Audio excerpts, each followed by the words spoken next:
получу зарплату, куплю себе вот это, вот это.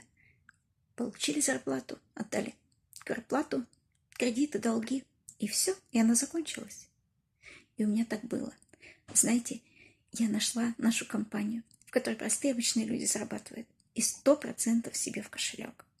Понимаете, у нас получается у всех, и пенсионеры, и студенты, и мамочки в декрете, и работники найма. Да неважно, кто вы и откуда. Главное, чтобы вам было больше 18 лет. И чтобы у вас было огромное желание изменить эту жизнь. И все получится. Ссылка в профиле пишите. Я вам все подробно расскажу.